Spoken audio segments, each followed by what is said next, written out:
Not really a cooking tip, but a law of the kitchen. A falling knife has no handle.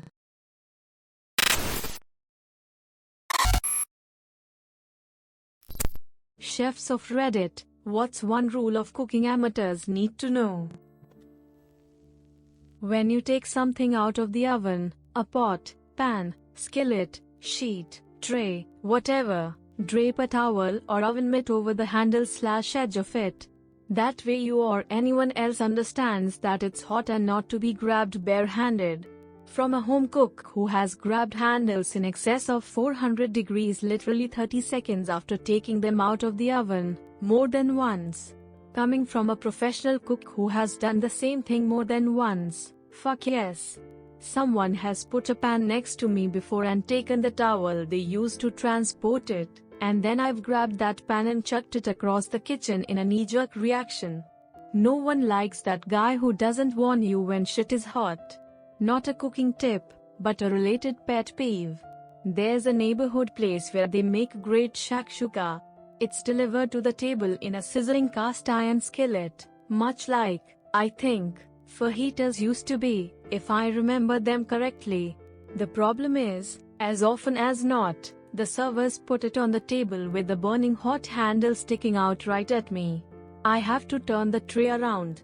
I keep expecting to hear screams from other customers who don't think to do that. Please taste what you're cooking before serving it. I worked in a kitchen for a year and a line cook always tasted to make sure it was good. Even if he cooked a dish a million times he would. Out front of house manager had to manage the kitchen for 1 week. He comes in one day to our cook tasting food and loses his shit. Tells the guy to stop stealing company food and that he'll be fired if he does it again. Cook tries to explain why he does it and why it's important. Manager doesn't want to hear any of it. 2 days later same manager comes back and complains that a certain dish doesn't taste as good as it did before. It was a no-shit Sherlock moment for that cook and a reason to never let the manager near the kitchen again. This one's kind of common sense, but hotter doesn't mean faster. Turning your burners up to 10 for everything will just lead to smoke and half-cooked food with a burnt exterior. Edit. After seeing the responses, I wanted to add an additional note. High heat isn't a devil that should always be avoided, like some people have intimated. High heat can and should be used when appropriate, especially if you know how to control your heat on a stovetop by moving the pan itself on and off the heat and keeping the food moving constantly. This tip was meant more for the folks that just crank the burner to 10 for literally everything and wonder why their grilled cheese is charred black on the outside and not melted on the inside. That being said, a lot of times inexperienced cooks won't let their pan get hot enough. Obviously you need to know how your particular pans work on your particular stovetop, but so many dishes are ruined from the start because people just light a stove, wait 5 seconds, and toss their ingredients in. You will never get a good sear when your ingredients are basically boiling in their own moisture.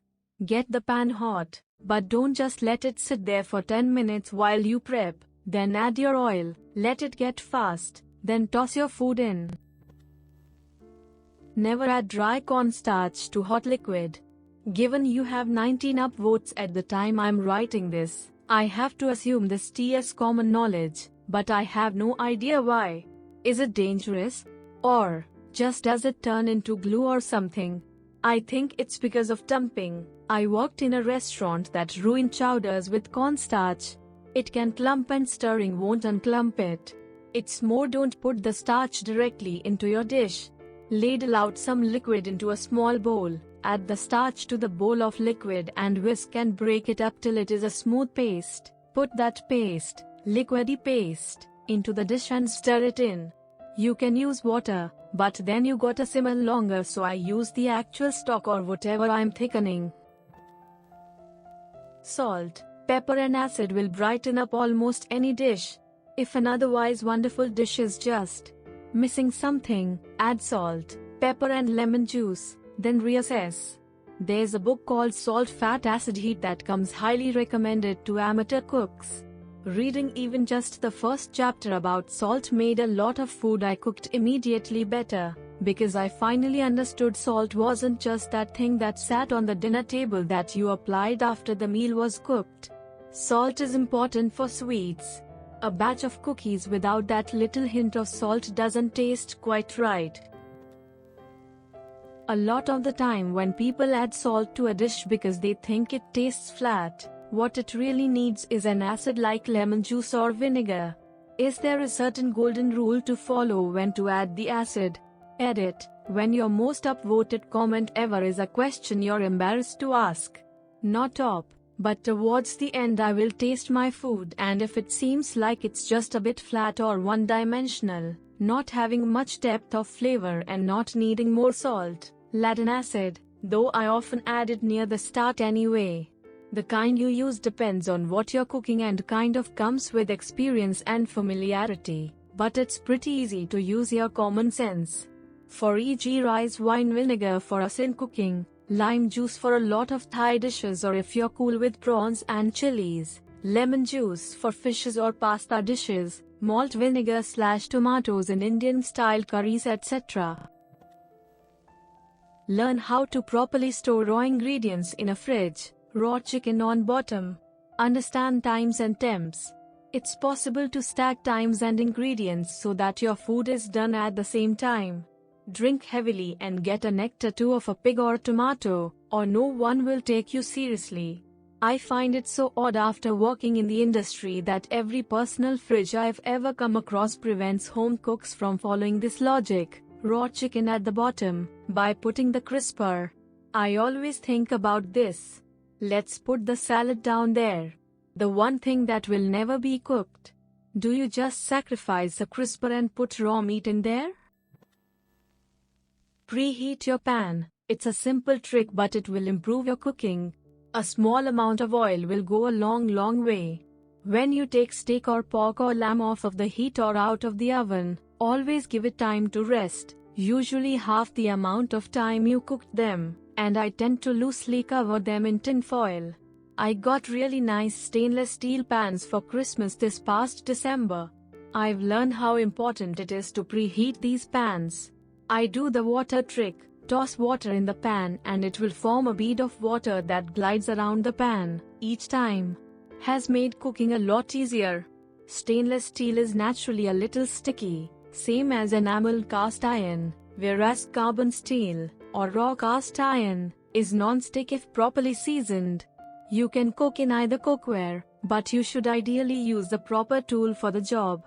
Stainless is perfect when you want a fond. Carbon steel is better when you want to stir fry. Techniques such as proper preheating help with making both materials a little less sticky and prevents excessive moisture to build up and steam the food. You want to put oil in the pan, then heat until shimmering or just smoking depending on what you're cooking. Not really a cooking tip, but a law of the kitchen. A falling knife has no handle. I'm always so proud of my reflexes for not kicking in when I fumble a knife. If I drop anything else, my stupid hands are all over themselves trying to catch it, and often failing. But with a knife, the hardwired automatic reaction is jump back immediately. Fingers out of the way, feet out of the way, everything out of the way. Good looking out, cerebellum. Speaking of kicking in, on first full-time cooking job I had a knife spin and fall off the counter.